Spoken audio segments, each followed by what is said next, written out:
Welcome to Elizabeth's Chronicles. Today we are going to be taking a look into Chris Watts' friendship in prison to fellow prisoner Jake Patterson.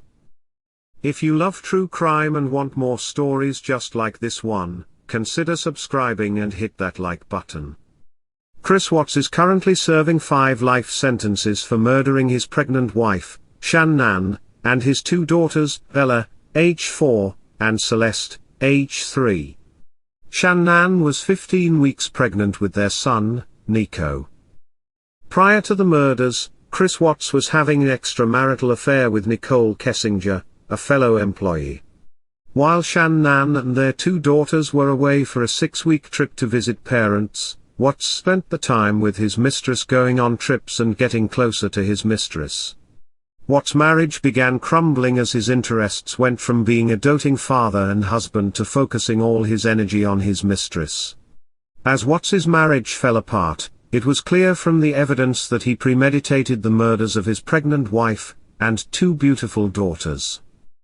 Since being in prison, Chris Watts apparently made friends with a young man convicted of double murder and kidnapping. Let's take a look at Jake Patterson, and what put him behind bars. Jake Patterson noticed 13-year-old Jamie Kloss getting off of a school bus in September of 2018. He began to plot to kidnap this girl for his sick and twisted fantasies. He did not know the family or have any previous interactions with them. The kidnapping was brutal. In October, Patterson shot James Kloss, Jamie's father, with a shotgun, and broke down a bathroom door where Denise, Jamie's mother, and young Jamie barricaded themselves. He shot Denise and dragged Jamie out of her home.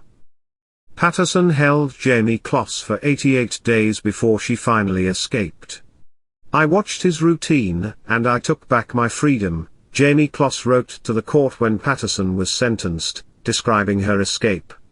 He pled guilty to 2 counts of first-degree murder and kidnapping. In a statement to the court, Jamie Kloss wrote about her parents, and the sense of safety Jake Patterson stole from her. "They did all they could to make me happy and protect me. He took them away from me forever. I felt safe in my home, and I loved my room and all of my belongings. He took that too. I don't want to even see my home or my stuff because of the memory of that night. There is no doubt in my mind that you are one of the most dangerous men to ever walk on this planet," Judge James Babler told Jake Patterson before his sentencing, calling him the embodiment of evil and saying the public can only be safe if you are incarcerated until you die. Babler sentenced Patterson to 2 consecutive life sentences without the possibility of parole in 2019. In prison, Patterson wrote that he fantasized about kidnapping hundreds of girls and shooting their parents. Via a news report from Care 11, Patterson wrote the only thing stopping him from committing his crimes was the fear of hell. When he stopped believing in God, he acted out his fantasy by killing the Kloss family and kidnapping Jamie Kloss. While in prison together, Patterson and Watts met and a friendship ensued. Watts and Patterson met in Bible studies. Both men became deeply religious after entering prison. It appears Chris Watts became a mentor to Jake Patterson while inside. Watts and Patterson were placed in neighboring cells at Dodge Correctional Institution in Wisconsin. Cindy Watts, Chris Watts's mother, said that Chris would read Bible passages every evening, and spend hours discussing them. Cindy Watts states that Chris Watts advised Patterson to get control of his anger problem. When they'd go out for rec, other prisoners would start yelling at them and Patterson would start yelling things back. Christopher told him, "Don't do that. Just calm down." Watts' mother said that Chris Watts keeps pictures of Shannan, Bella, and Celeste on his cell walls. She said he spoke to them at night. He wrote Celeste a letter on her birthday and had his parents read it at her gravesite. He described himself as Celeste's safe haven despite having murdered her and thrown her body in an oil drum. Both Chris Watts and Jake Patterson will remain in prison for the rest of their lives. Although Patterson was transferred to New Mexico, apparently the 2 stay in contact. Was it religion that drew these two convicted murders together, or pure evil? What do you think? Can someone who murdered their pregnant wife, and two beautiful little girls, really turn their life around so easily? These innocent girls were taken away before they could really experience life. They'll never know what the first day of school is like, or that first crush, first date, marriage, or children of their own.